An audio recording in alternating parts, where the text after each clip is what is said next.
According to my father, knowledge encompassed matters both homely and heady, and no distinction in merit or worth might be drawn between the two, although I had never known him to try his hand at baking bread.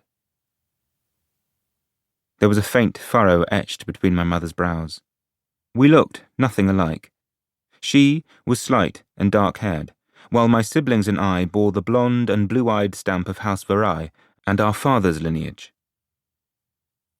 All of her sons and daughters were tall for our respective ages. At 10 years, I lacked but 2 inches of our mother's height. But there were unspoken ways in which we understood each other, she and I could not fail to see the shadow of concern in her expression. I was grateful when my mother did not voice those worries, only gave me a quick, fierce hug before departing to don attire appropriate for receiving guests. It would have been harder to bear if she'd coddled me. Some quarter of an hour later, the Cassiline brothers arrived. My father and brothers and I awaited them in the courtyard. It was a cold, crisp, late winter day. As Mathieu had reported, there were 2 of them, one older and one younger. Although it was a momentous occasion in our household, they arrived without fanfare. Both sat easy and attentive in the saddle, clad in the unadorned ash-grey garments of their order. The twin daggers that Cassiline priests bore at all times were hidden by the folds of their heavy winter cloaks, but the hilts of the long swords, strapped across their backs, protruded over their shoulders, throwing cruciform shadows that stretched westward across the snow-dusted flagstones in the morning sunlight.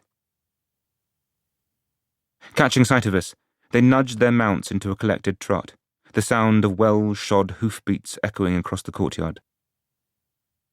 My father raised a hand in greeting. The Cassilines drew rein and bowed in the saddle with effortless grace, forearms crossed, winter light glinting on their steel vambraces. My elder brother Luke shot me a glance that might have been envy, or pity, or both. I ignored him, and squared my shoulders. "Well met, brethren," our father said. "I am the Chevalier Millard Varai. I pray you, be welcome." The older Cassiline bowed again, a gesture as natural as breathing. Thanks for your hospitality, my Lord Varai. We would be honoured to break bread with you." There was a faint huskiness to his voice. "I am Jacob Ulrich, of the Cassiline Brotherhood." He nodded at his companion, who offered another bow. "And this is my student Leon, a cadet of the 3rd cohort.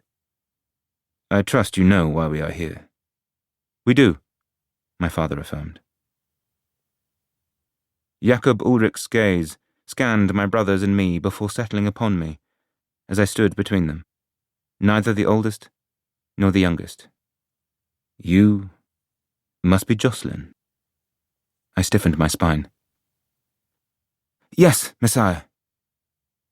He smiled ever so slightly. "Very good." After so long, it didn't seem quite real that this day was finally here. It felt as though I were in a waking dream. There was a flurry of activity as old Henri the ostler hurried out to tend the horses, and we proceeded into the manor to be greeted by my mother and sisters. I was surprised to see that Jacob Ulrich dismounted with some difficulty, and walked with a pronounced limp, using the aid of a walking stick that had been lashed to his pack-roll. His student, Leon, saw me take notice. "It is an old injury," he murmured.